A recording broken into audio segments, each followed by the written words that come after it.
আকাশবাণী খবর পড়ছি চঞ্চল ভট্টাচার্য। প্রথমে বিশেষ বিশেষ খবর। রাষ্ট্রপতি বলেছেন, শক্তি সংরক্ষণকে এখন আর বিকল্প হিসেবে নয়, বর্তমান সময়ের চাহিদা হিসেবে বিবেচনা করতে হবে। তিনি আজ নতুন দিল্লির বিজ্ঞান ভবনে জাতীয় শক্তি সংরক্ষণ পুরস্কার প্রাপকদের হাতে তুলে দিয়েছেন। প্রধানমন্ত্রী আগামীকাল 3 দেশ সফরের প্রথম পর্যায়ে জর্ডান যাচ্ছেন। ভোটার তালিকায় নিবিড় সংশোধন কর্মসূচি নিয়ে কংগ্রেস বিভ্রান্তি ছড়াচ্ছে বলে বিজেপির অভিযোগ। মেসির অনুষ্ঠানে বিশৃঙ্খলা সৃষ্টির ঘটনার তদন্তে যুবভারতী ক্রীড়াঙ্গনে রাজ্য সরকারের কমিটির সদস্যরা পশ্চিমবঙ্গের রাজ্যপালও স্টেডিয়ামে গেছেন। ইন্দোনেশিয়ায় প্রবল বন্যায় অন্তত 1000-এর বেশি মানুষের মৃত্যু হয়েছে, নিখোঁজ বহু। অনূর্ধ্ব 19 এশিয়া কাপ ক্রিকেটে ভারত পাকিস্তানের মুখোমুখি। আসছি বিস্তারিত খবরে।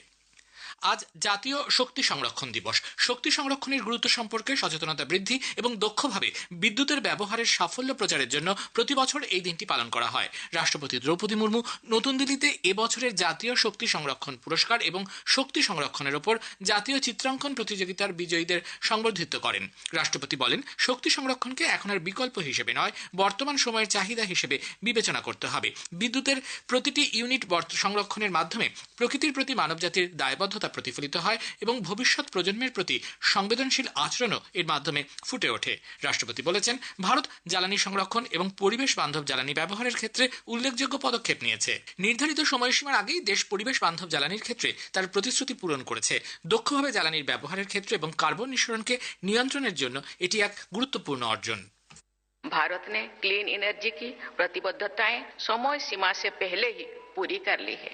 ये हमारी ऊर्जा दक्षता और डिकार्बनाइजेशन की दिशा में बड़ी उपलब्धि है। राष्ट्रीय स्तर पर प्रधानमंत्री सूर्यघर मुफ्त बिजली योजना शुरू की गई है, जिसके तहत घरों में रूफटॉप सोलर सिस्टम्स लगाए जा रहे हैं। इसमें उन घरों को मुफ्त बिजली मिलेगी और फॉसिल फ्यूल पर निर्भरता कम होगी। প্রধানমন্ত্রী নরেন্দ্র মোদী দুদিনের জর্ডান সফর আগামীকাল শুরু হচ্ছে। দুদেশের কূটনৈতিক সম্পর্কের 75 বছর পূর্তি উপলক্ষে এই সফর। ভারতীয় কৃষিতে ফসফেটের ব্যবহার, দুদেশের সাংস্কৃতিক বন্ধন দৃঢ় করা সহ বহু ক্ষেত্রেই এই সফর উল্লেখযোগ্য অবদান রাখবে বলে মনে করা হচ্ছে। জর্ডানে ভারতের রাষ্ট্রদূত মনীষ চৌহান বলেছেন, এই সফর ব্যবসা বাণিজ্য, খাদ্য সুরক্ষা এবং দুদেশের বন্ধনের এক মাইল ফলক। There is an excellent relationship already between India and Jordan in all spheres, be it economic or cultural. We are the fourth or now perhaps the third largest trading partner with Jordan. We have a very strong cooperation in the field of food security. We also have a very strong cultural and people-to-people connect. There is a vibrant Indian community of approximately 18,000 people. And together with our Indian community, they provide the backbone on which we are building stronger and stronger ties between our two friendly countries.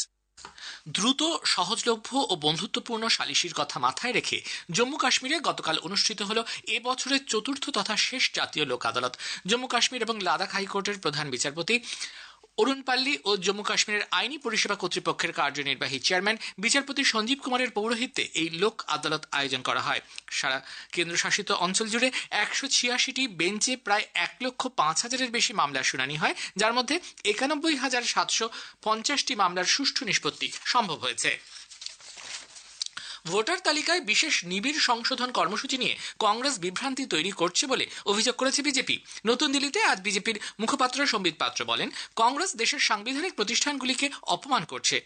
নির্বাচন সংস্কার নিয়ে ইতিমধ্যেই সংসদে বিশদে আলোচনা হয়েছে, যেখানে প্রতিটি প্রশ্নের উত্তর দিয়েছেন কেন্দ্রীয় স্বরাষ্ট্রমন্ত্রী অমিত শাহ।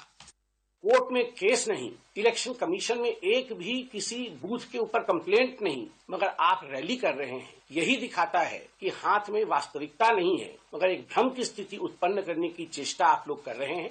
लाख कोशिश कांग्रेस पार्टी भटकाने की कर ले और हमारी संवैधानिक संस्थाओं को अपमानित और बदनाम करने के लिए कर ले, मगर विदेश भी जानता है कि भारतवर्ष का लोकतंत्र एक बहुत सघन लोकतंत्र है और इसे हिलाया नहीं जा सकता है।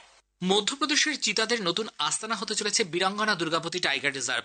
রাজ্যের মুখ্যমন্ত্রী মোহন যাদব জানিয়েছেন, আগামী বছর বর্ষাকালের আগেই এ সংক্রান্ত কাজ শেষ হবে। সাগর জেলার নৌরাদেহিতে অবস্থিত এই ব্যাঘ্র সংরক্ষণ কেন্দ্রটিকে চিতার নয়া আস্তানা হিসেবে গড়ে তুলতে ছাড়পত্র দিয়েছে রাজ্য মন্ত্রিসভা। এর আগে মধ্যপ্রদেশের কুনো জাতীয় উদ্যান এবং গান্ধী সাগর বন্যপ্রাণ সংরক্ষণ কেন্দ্রে আফ্রিকা থেকে চিতা এনে রাখা হয়েছিল। কলকাতার যুবভারতী ক্রীড়াঙ্গনে আর্জেন্টিনার ফুটবল তারকা লিওনেল মেসির অনুষ্ঠানকে কেন্দ্র করে বিশৃঙ্খলার ঘটনায় উত্তাল পশ্চিমবঙ্গের রাজনীতি।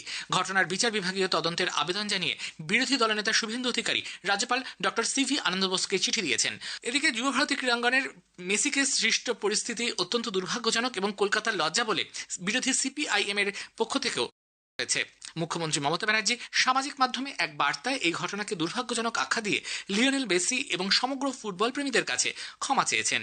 যুবভারতী ক্রীড়াঙ্গনে বিশৃঙ্খলা সৃষ্টির ঘটনায় রাজ্য সরকার গঠিত তদন্ত কমিটি গতকালই বৈঠকে বসে। আজ দুপুরে তদন্ত কমিটির সদস্যরা ওই জায়গা পরিদর্শন করছেন। মেসির কলকাতা সফরকে কেন্দ্র করে বিশৃঙ্খলার ঘটনায় রাজ্যপাল সিভি আনন্দ বোস পরিস্থিতি খতিয়ে দেখতে এখন স্টেডিয়ামে। মুখ্য সচিব মনোজ পন্থ তার সঙ্গে আছেন। গত সন্ধ্যায় যুবভারতী পরিস্থিতি খতিয়ে দেখতে গেলেও গেট বন্ধ থাকায় ভেতরে ঢুকতে পারেননি তিনি। এমনকি কিছুক্ষণ সে অপেক্ষা করেছিলেন সেখানে। তিনি পৌঁছানোর সঙ্গে সঙ্গে আলো নিভিয়ে ফেলা হয়। সাংবাদিকদের তিনি বলেন, এভাবে সত্যকে আড়াল করা যাবে না। এ খবর প্রচারিত হচ্ছে আকাশবাণী থেকে। আমাদের সংবাদ শোনা যাবে ইউটিউব চ্যানেল আকাশবাণী সংবাদ বাংলা, ফেসবুক ও ইনস্টাগ্রাম আকাশবাণী সংবাদ কলকাতা এবং এক্স হ্যান্ডেল AIR নিউজ কলকাতাতে। প্রবল বন্যা ও ভূমিধসে ইন্দোনেশিয়ার সুমাত্রা দ্বীপে গত কয়েকদিনে 1000-এরও বেশি মানুষ মারা গেছেন, 200 জন নিখোঁজ ও প্রায় 5000-এর বেশি মানুষ আহত। এই বিপর্যয়ে 1 লক্ষেরও বেশি বাড়ি ধ্বংস হয়েছে। উদ্ধার ও ত্রাণ কাজ চলছে। মালাক্কা প্রণালীতে একটি শক্তিশালী ঘূর্ণিঝড়ের ফলেই এই বিপর্যয়। শ্রীলঙ্কা, থাইল্যান্ড, মালয়েশিয়া এবং ভিয়েতনামেও প্রবল বর্ষণ চলছে। সুমাত্রায় 12 লক্ষের বেশি মানুষ বাস্তুচ্যুত। ইসরায়েল জানিয়েছে তাদের সামরিক অভিযানে গতকাল গাজা উপত্যকায় হামাসের সামরিক শাখার অস্ত্র উৎপাদন শাখার প্রধান রাত সাদ নিহত। ইসরায়েলি প্রধানমন্ত্রী বেঞ্জামিন নেতানিয়াহু এবং প্রতিরক্ষামন্ত্রী ইসরায়েল কাটস এক যৌথ বিবৃতিতে সাদকে 7ই অক্টোবরের ইসরায়েলের ওপর হামলার একজন পরিকল্পনাকারী হিসেবে বর্ণনা করেছেন। এই হামলা থেকেই গাজায় যুদ্ধের সূত্রপাত। দক্ষিণ গাজায় জঙ্গি কার্যকলাপ ধ্বংস করার জন্য তাদের অভিযানের সময় 2 জন সৈন্য সামান্য আহত হয়েছেন। সুদানের রাষ্ট্রসংঘের শান্তিরক্ষী বাহিনীর ক্যাম্পে ড্রোন হামলার তীব্র নিন্দা করেছেন রাষ্ট্রসংঘের মহাসচিব আন্তোনিও গুতেরেস। সুদানের কাদুগালিতে গতকাল এই হামলা চালানো হয়। হামলায় বাংলাদেশের শান্তিরক্ষা বাহিনীর 6 সদস্যের মৃত্যু হয়েছে, আহত হয়েছেন 8 জন। রাষ্ট্রসংঘের মহাসচিব এই ঘটনায় বাংলাদেশ সরকার ও মৃতদের পরিবারের প্রতি সমবেদনা জানিয়েছেন। আহতদের দ্রুত আরোগ্য কামনা করেছেন তিনি। মার্কিন যুক্তরাষ্ট্রের ব্রাউন বিশ্ববিদ্যালয়ে গত রাতে এক গুলি চালনার ঘটনায় 2 জনের মৃত্যু হয়েছে, আহত 9। মৃত ও আহতদের অধিকাংশই পড়ুয়া বলে বিশ্ববিদ্যালয় কর্তৃপক্ষের তরফে জানানো হয়েছে। আততায়ীদের খোঁজে তল্লাশি শুরু করেছে পুলিশ। থাইল্যান্ড ও কম্বোডিয়া যুদ্ধবিরতিতে সম্মত হয়েছে বলে মার্কিন প্রেসিডেন্ট ডোনাল্ড ট্রাম্প দাবি করলেও দুদেশের মধ্যে সংঘর্ষ অব্যাহত। ট্রাম্প সম্প্রতি দাবি করেছিলেন দুটি দেশের নেতৃত্ব আবারও সংঘর্ষ বিরতিতে সম্মত হয়েছেন। তবে থাইল্যান্ড জানিয়েছে বিষয়টি নিয়ে এখনো কোনো সহমতে পৌঁছানো যায়নি। কম্বোডিয়া ও মার্কিন প্রেসিডেন্টের দাবি নিয়েও এখনো কোনো প্রতিক্রিয়া জানায়নি। কম্বোডিয়ার প্রতিরক্ষা মন্ত্রক দাবি জানিয়েছে থাই যুদ্ধবিমান এখনো হামলা চালিয়ে যাচ্ছে। আর এবার ক্রিকেটের খবর। দুবাইয়ে আইসিসি একাডেমির মাঠে অনূর্ধ্ব 19 এশিয়া কাপে ভারত পাকিস্তানের বিরুদ্ধে খেলছে। পাকিস্তান টসে জিতে বল করার সিদ্ধান্ত নেয়। শেষ খবর পাওয়া অনুসারে ভারত 31 ওভার 4 বলে 6 উইকেটে 174 রান করেছে।